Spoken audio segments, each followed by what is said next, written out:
اخر واحد هيدخل الجنه، مفيش حد داخل بعده، ده الاخير، ده الاخير على الجنه كلها. فيقعد يعدي على الصراط مش عارف، النار تسفعه ويتعلق بالصراط وجهنم تسفعه. في الاخر عارف يعدي.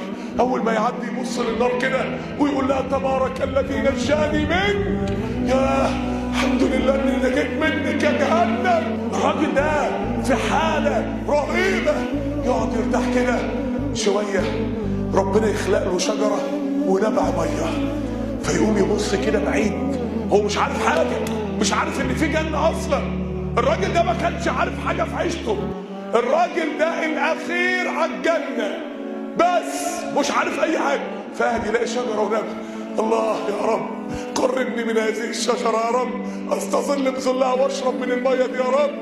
فربنا يقول له عبدي لئن اعطيتك هذا تسالني شيئا بعدها، يقول له لا وعزتك اقسم بالله ما هطلب منك حاجه تاني يا رب، اقسم بالله ما هطلب. فربنا يديله، يقعد بقى اول مره يدوق الظل ويشرب ميه، الحمد لله شويه ربنا يقوم خالق له شجره اجمل ونبع اجمل بعيد، يبص كده رب اديني يا رب الشجره دي، عبدي الم اخذ عليك العهود والمواثيق، ده انت اقسمت بعزتي وجلالي انك مش هتطلب حاجه تانيه.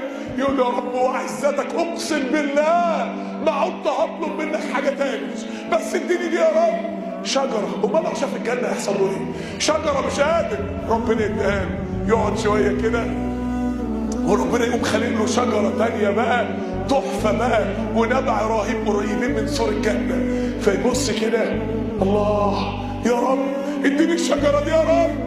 ربنا يقول له يا ابن ادم ما يوصليني منك، هو انت يا ابن ادم مالكش كلمه؟ مش انت قلت اقسم بجلالي انك مش هتطلب حاجه تانيه؟ يقول له والله لا اسالك شيئا بعدها، والله يا رب ما اطلب منك حاجه. ربنا يتقال يروح تحت الشجره الثالثه بقى جنب سور الجنه، يبدا يسمع اصوات اهل الجنه وصراخ الفرحه وحفلات الجنه ونعيم الجنه والحان الجنه. هيتهبل بقى خلاص مش قادر.